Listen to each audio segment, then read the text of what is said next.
Yes. if you want. So 1 second. So I'm very happy to introduce Victoria Benito, who used to work at our department and has been running some high throughput and high content imaging in yeast, and she's going to present what she has learned from this experience. Thank you, Victoria. Thank you, Sylvia. I'm just trying to finish the setup because now you see presenter mode and before it worked, and now. So I think you need to stop sharing and share a different screen. Yeah, that's what I'm trying to do. Share. Okay. All right. Let's see. It worked before, but. So you're still sharing. I think you need to stop sharing.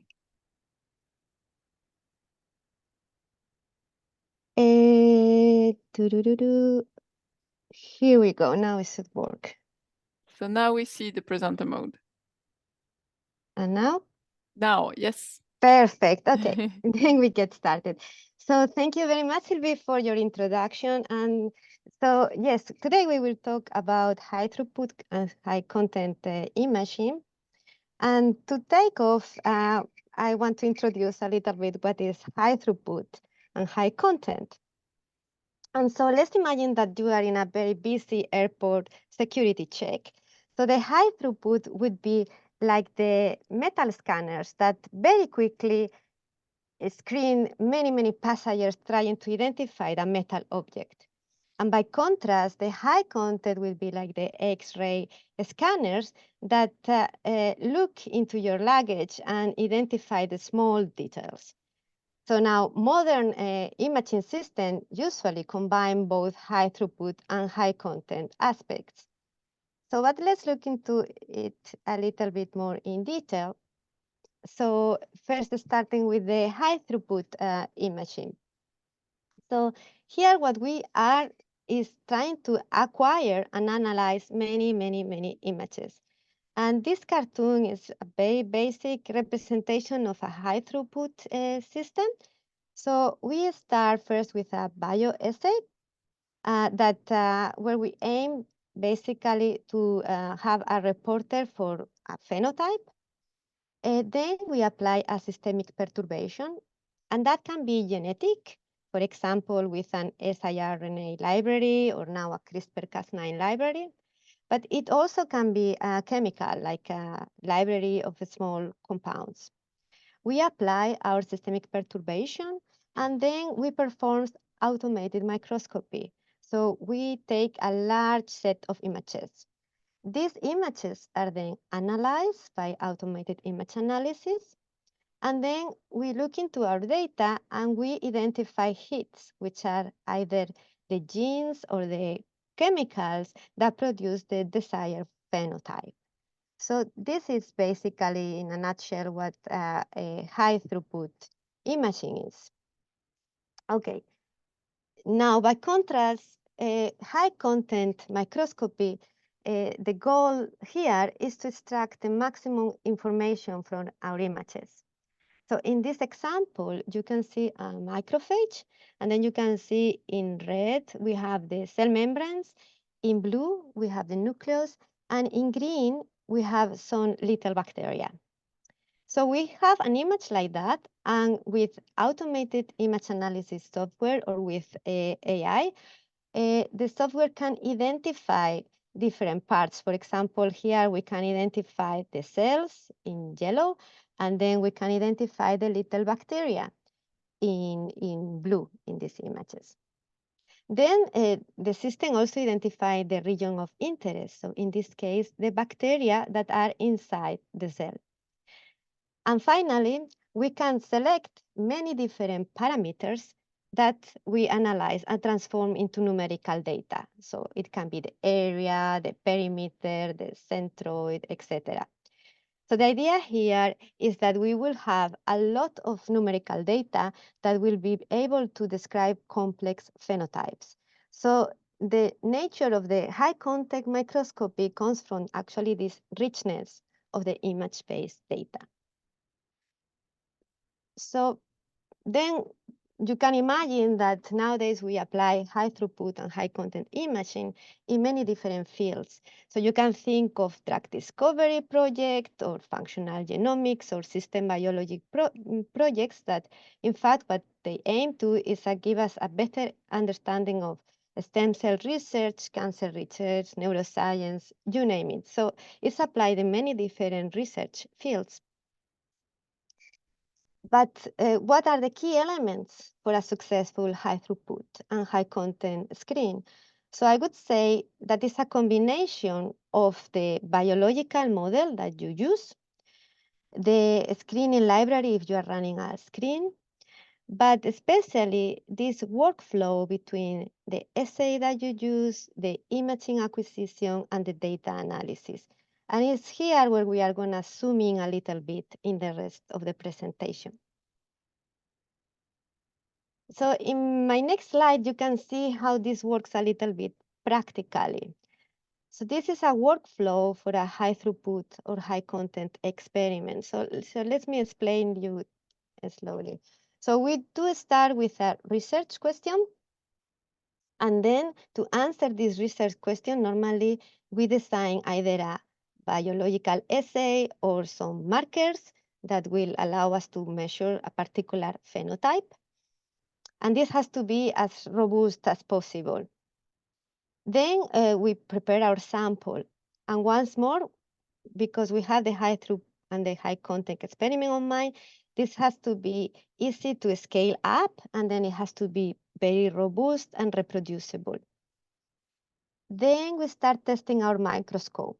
And again, we look for the best image quality, but we also need to take into account consideration that it should be time efficient and cost efficient. And finally, and this is very important, we start testing our image analysis before we scale up the experiment. So we can see if with this setup, we are able to measure what we need to measure. And be aware of maybe we need to do a lot of iterations here. When we are happy with all these steps, then we can pass to upscaling our experiment.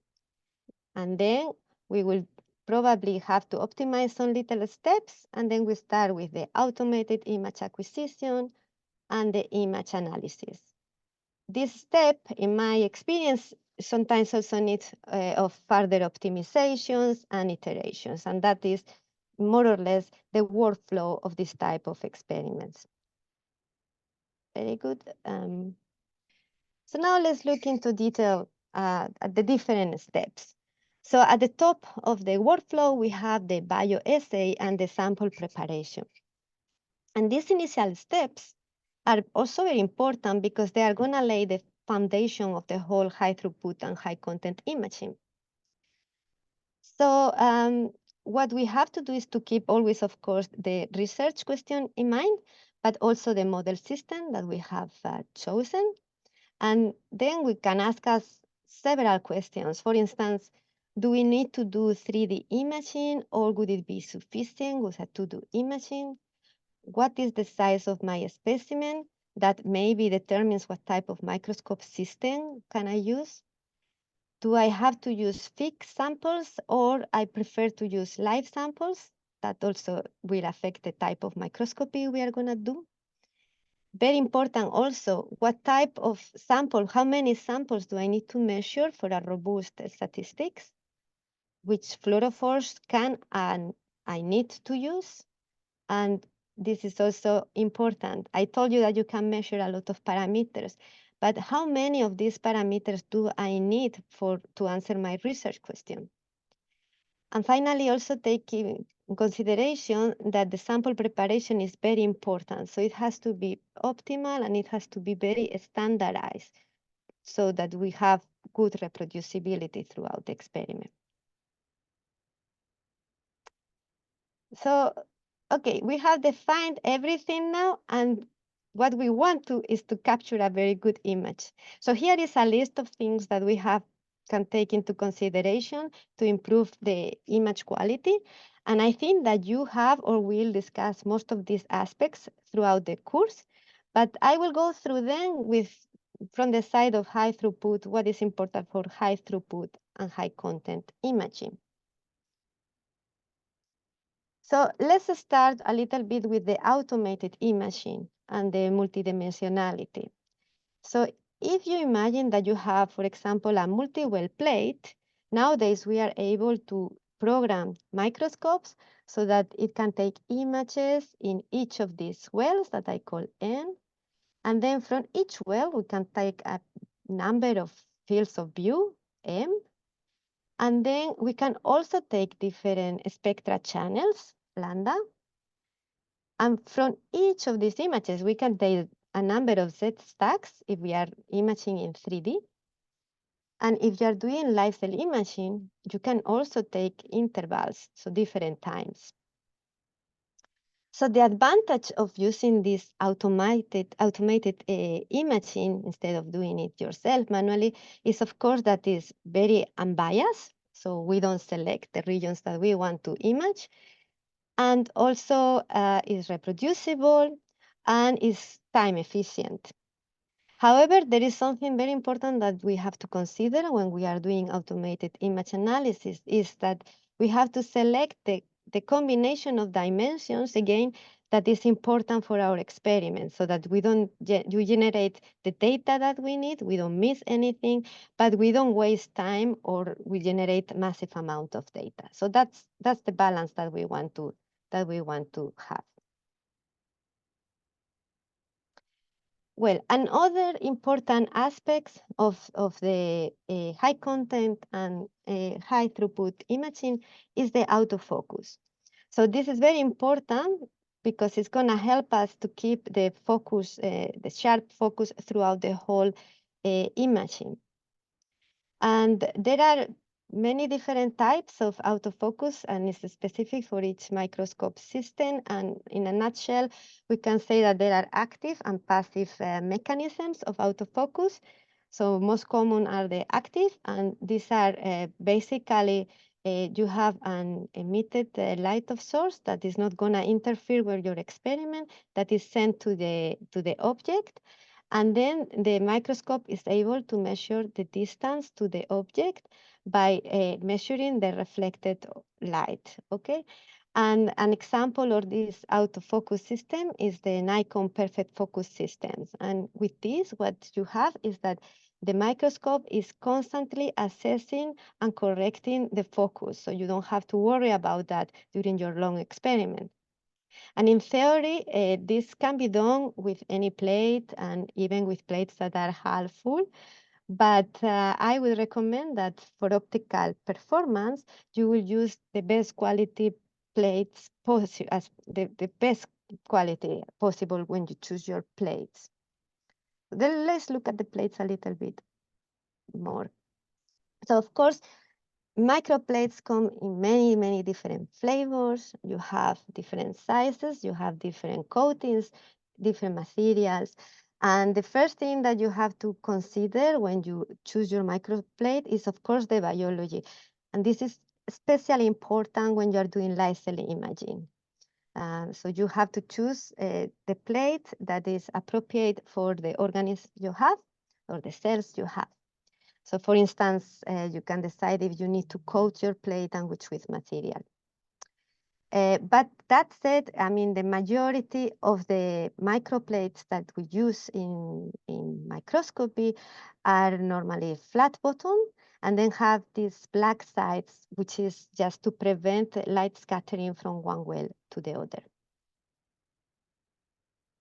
Then plates come in different materials. So we have them on glass and also with plastic, so polymers. And of course, glass bottom plates, they have the best optical properties. And I think they are recommended, especially if you have objective of 40x or higher. And if you want top-notch quality, I would recommend also to use this size, so this thickness of 0.17 which is approximately the same as when you use 1.5 Covesley. By contrast, the polymer plates are cheaper and they are better for cell adhesion. But they have, of course, worse optical properties. And also, if you are working with high magnification objectives, the oil very frequently can damage the plastic plates. So I would not, I would recommend them maybe for high throughput, not for high content, and also for like low magnification objectives. But the best is to test the plates. And like I mentioned briefly before, the thickness of the well bottom is also very important. And here you will see why. So here we have experiment where we have the same type of cells that are seeded into different plates. And one we call thick bottom, so it's 0.78, that's very thick. And the other is a thin bottom plate with 0.19 millimeters. And you can see that more or less everything is okay with the low magnification, the 10x and the 20x. But when we move to the 40x objective, what happens is that the image becomes very blurry with the thick bottom plate and it's only sharp with the thin bottom plate. So be aware of this and always match the thickness of the plate with the NA of your objective and the properties of the imaging objective that you are using. Good, so we are talking about objectives and I also have here a slide about the magnification. Well, selecting the magnification is also very, very important. And you know probably this already, but normally when you use a higher magnification, of course, you enlarge the size of the object that you are looking at, but this does not necessarily improve the resolution of your image. So here we have an example from literature. So here there is an algae. So here, in this case, you can see that when we increase the magnification 2 times, we don't achieve a higher resolution. And that's because we are probably at the limit of the resolution of this objective. So as probably Sylvie has already explained you or will explain you, what we have to consider here is the numerical aperture of the objective. So the resolution is proportional to the numerical aperture. So basically, the higher the numerical aperture of an objective, the better the resolution we have. So for high contact microscopy, when we need a lot of resolution, normally we recommend like having 40x or even 60x water immersion objective like this one that I have personally used. Very good. So as we choose the magnification and we like to find the best resolution possible, we also notice that choosing a higher magnification comes always with a cost. So that is that, yes, we get better resolution, but we have a narrower field of view. So also this is something that you have to take into consideration. So you have to optimize the magnification and the field of view, always keeping in mind the number of cells or of events that you need to count for robust statistics. And it's the same principle when you think about the cell density, which we will see in the following slide. So here we have cells also that we have seed in different densities. And you can see that that's also very important for your high throughput and high content microscopy experiment. If you seed the cells and they are too sparse, what happens is that we don't have enough cells to count. So we lose a lot of information in this type of images.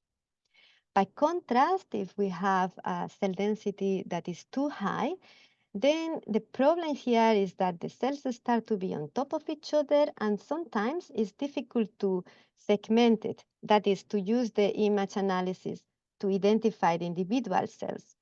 And even though that's possible, and this is the way, there are ways to correct it, that also wastes time. So try to consider having a cell density that allows you to identify individual cells when possible, and the number that you need for effective imaging. So we have to consider all at the same time. So we consider the resolution, the density, and the field of view. And this is an example from my research. So after a lot of trial and error, we realized that for us, what worked very well was a 60x water immersion objective with a very large field of view. And we are imaging Gs. So with this type of images, we got about 200 to 100 cells per image, and what we normally do is 4 of this field of view per each well.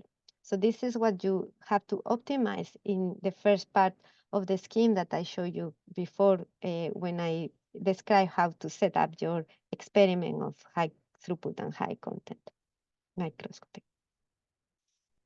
So we have discussed different tricks that will allow you to have efficient imaging, and additionally, we have to consider the reporters that are appropriate. We have to have preferably light sources that have high intensity, and also, if you want resolution, choose high NA objectives. But there are other considerations to reduce time and also to improve your quality, which is to reduce your exposure times. That will allow you to do imaging faster, to minimize the photo bleaching, and if you are doing live cell imaging, also to reduce the phototoxicity. So just a few slides about exposure times. So in this slide, I show you some histogram analysis. And these are basically simply a graph that represent the distribution of the pixel intensities throughout your images. And you can get this from the microscope, and they are very useful when you want to select your exposure times. I'm sure maybe you have already seen this. So what you have to aim when you look at this type of histograms is that you aim for exposure times that allow you to use the whole range, and you have to avoid this type of spikes. So having a lot of signal or pixels that have the high intensity signal here. And why is this? You will see in the following slide. The reason for that is that then we have a lot of pixels that are saturated and we lose information. And additionally, we distort a little bit the image. You can see that this neuron here with the saturated pixels look bigger than when you have the correct exposure. So the take-home message here is that don't forget that images are not beautiful visualizations, but are data. So remember this with setting your exposure time. And now I have just 2-3 more slides I wanted to touch upon a little bit the organoids. And so organoids are 3-dimensional structures that function a little bit like an organ. And they are being more and more used in high throughput and high content imaging. And they come with certain challenges as well. So here you have an example of a liver organoid. So the first challenge is that their 3-dimensional structure. So because of that, normally they are being imaged with set stacks that you can then convert into a set projection, for example, here. So the key here is to have enough sufficient number of set stacks with the proper interval range, so that enables to find all the information and image the whole organoid, but without oversampling. Again, for different reasons, to optimize the time and the cost, and also to avoid photo bleaching. And here I just finished with another example of another challenge. Here we have kidney organoids, and these are again Z stacks over a well in a plate. And you can see that the organoids are distributed a little bit randomly in the XY direction. So as a result, not all the fields captured contain organoids. And some of the fields have like organoids that are being cut, for example. So there are many ways to address that, but one way that I want to show you is the following, that we can do our imaging in a two-steps way. So we have a pre-scan with a low magnification for X, and then we can train the microscope to use this pre-scan to identify the organoids and then scan them at higher magnification. And so with these final tips, I think I'm ready to wrap my presentation and only have two main takeaways. And the first one that I have repeated throughout the presentation is that images are data. So each image is a valuable piece of data. And that if you carefully optimize your high throughput and high content screening, you're opening the door for groundbreaking discovery. So just keep optimizing and trying. It's really worth it. So thank you for your attention. And now I take questions. Thank you. I love your picture of the little snail microscope. This is really cute. Thank you. So are there any questions?